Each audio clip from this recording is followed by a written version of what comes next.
Tem filme que muita gente esqueceu com o tempo, mas quem assistiu nunca apagou da memória.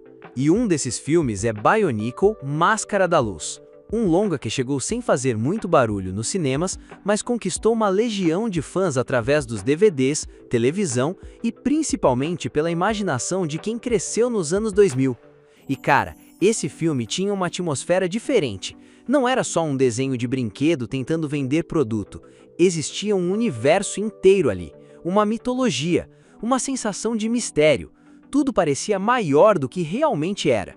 Para muita gente, esse foi o primeiro contato com o mundo dos Bionicles. E sinceramente, foi um dos universos mais criativos que a Lego já criou.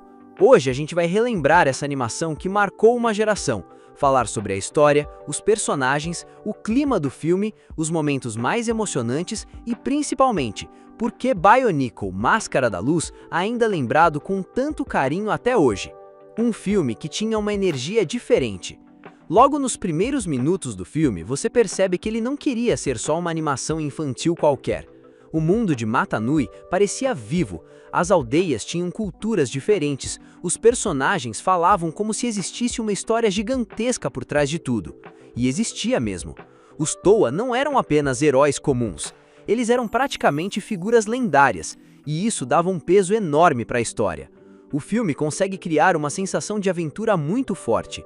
Parece aquelas jornadas clássicas onde dois personagens simples acabam entrando num destino gigantesco sem nem perceber. E é exatamente isso que acontece com Takua e Jaller. Takua era o personagem mais humano do filme. O mais interessante do Takua é que ele não era o típico herói perfeito. Ele era curioso, inquieto, meio atrapalhado, gostava de explorar lugares proibidos e muitas vezes causava problemas sem querer. Mas justamente por isso ele era tão fácil de gostar. Ele parecia alguém real dentro daquele universo. Enquanto os Toa eram praticamente guerreiros lendários, Takua era só um cara comum tentando entender o próprio mundo. E talvez seja por isso que tanta gente se conectou com ele, porque o filme não começa mostrando um guerreiro invencível.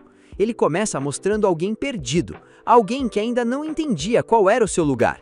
E conforme a história avança, a jornada dele vai ficando cada vez maior. A Máscara da Luz tinha uma presença muito forte. Quando o filme começa a falar sobre a Máscara da Luz, tudo muda. A sensação é quase mística. Parecia algo proibido, antigo, poderoso, e isso fazia o filme ganhar um clima muito mais sério. A missão deixa de ser apenas uma aventura e vira praticamente uma corrida contra o destino. Porque aquela máscara representava a esperança, representava a chegada do sétimo Toa, e naquele universo isso significava que uma grande mudança estava chegando. O legal é que o filme não entrega tudo rápido, ele vai construindo o mistério aos poucos, e isso fazia a imaginação explodir quando a gente era criança. Makuta passava medo de verdade. Uma coisa que muita animação infantil daquela época não conseguia fazer era criar um vilão realmente assustador, mas Makuta conseguia. Mesmo aparecendo pouco, a presença dele era pesada. A voz, a escuridão, o jeito como todos falavam dele com medo, tudo fazia parecer que ele era uma ameaça impossível de derrotar. E o filme acertava muito em não mostrar ele toda hora, porque quando o vilão aparece pouco, a imaginação trabalha mais, e isso deixava Makuta ainda mais intimidador.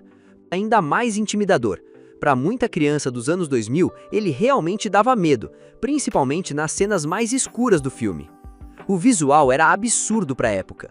Hoje, olhando em 2026, claro que a animação envelheceu em algumas partes, mas para a época, aquilo era muito impressionante, principalmente quem assistia em DVD.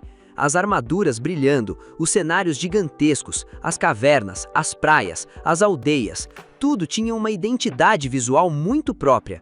E o mais importante, parecia diferente de qualquer outra animação infantil daquele período. Bionicle tinha personalidade. Você olhava para a tela e imediatamente sabia que estava vendo aquele universo. Isso é algo raro. Jaller e Takua funcionavam muito bem juntos. Grande parte do coração do filme vinha da amizade dos dois. Jaller era mais responsável, Takua era mais impulsivo. Era aquela clássica dupla onde um tenta impedir o outro de fazer besteira, mas no fundo os dois se importam demais um com o outro. E conforme a aventura vai ficando mais perigosa, essa amizade cresce muito. Tem momentos em que o filme realmente consegue passar emoção. porque não era só sobre salvar o mundo, era sobre confiança, sobre coragem, sobre acreditar em alguém, mesmo que ninguém mais acredita. O filme tinha um clima quase espiritual. Uma coisa que deixava Bionicle diferente de outras animações era o clima quase religioso que existia naquele universo. As profecias, as máscaras, as lendas, o destino, tudo parecia antigo e importante. E isso fazia Mata Nui parecer um mundo muito maior do que o filme conseguia mostrar. Parecia que existiam milhares de histórias escondidas ali. E talvez esse tenha sido o maior mérito da franquia. Ela fazia a imaginação trabalhar o tempo inteiro. A revelação final era muito marcante. Quando finalmente descobrimos quem realmente estava destinado à Máscara da Luz, foi um daqueles momentos clássicos da infância, porque o filme constrói aquilo durante toda a jornada, e quando acontece, parece merecido.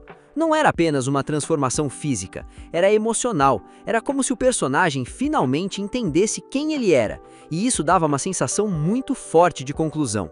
Para muita gente, aquela cena virou uma memória permanente da infância. Bionicle não era só sobre brinquedo, e talvez seja isso que fez a franquia durar tanto tempo na memória das pessoas.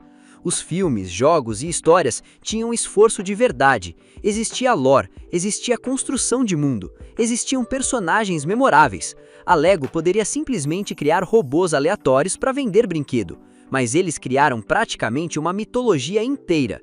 E isso fez Bionicle virar muito mais do que uma linha de brinquedos. Virou parte da infância de muita gente. O filme merecia muito mais reconhecimento. Quando as pessoas falam sobre animações marcantes dos anos 2000, normalmente lembram das gigantes do cinema. Mas Bionicle, Máscara da Luz, merece estar nessa conversa, porque mesmo com limitações, ele tinha alma, tinha identidade, tinha paixão. Era um filme que claramente se importava com o universo que estava criando, e isso faz diferença.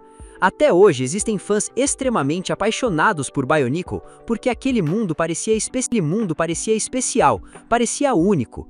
Bionicle talvez nunca tenha sido o filme mais famoso do mundo, mas para quem cresceu com ele, marcou. Era diferente, misterioso, épico. Tinha aquele sentimento clássico dos anos 2000, onde tudo parecia maior, mais mágico e mais aventureiro. E talvez seja exatamente por isso que tantas pessoas ainda lembram dele com carinho até hoje. E agora eu quero saber de vocês, pessoal. Esse filme, vocês lembram da primeira vez vendo Takanuva aparecendo? Ou do medo que os Hakushi davam naquela época? E na opinião de vocês, Bionicle merecia voltar hoje em dia com um novo filme ou uma série mais séria? Esse foi o vídeo, pessoal. Se vocês gostaram deste vídeo, não se esqueça de deixar seu like no vídeo e se inscrever-se no canal, ativar o sininho para não perder nenhum dos nossos próximos conteúdos. Até a próxima, pessoal!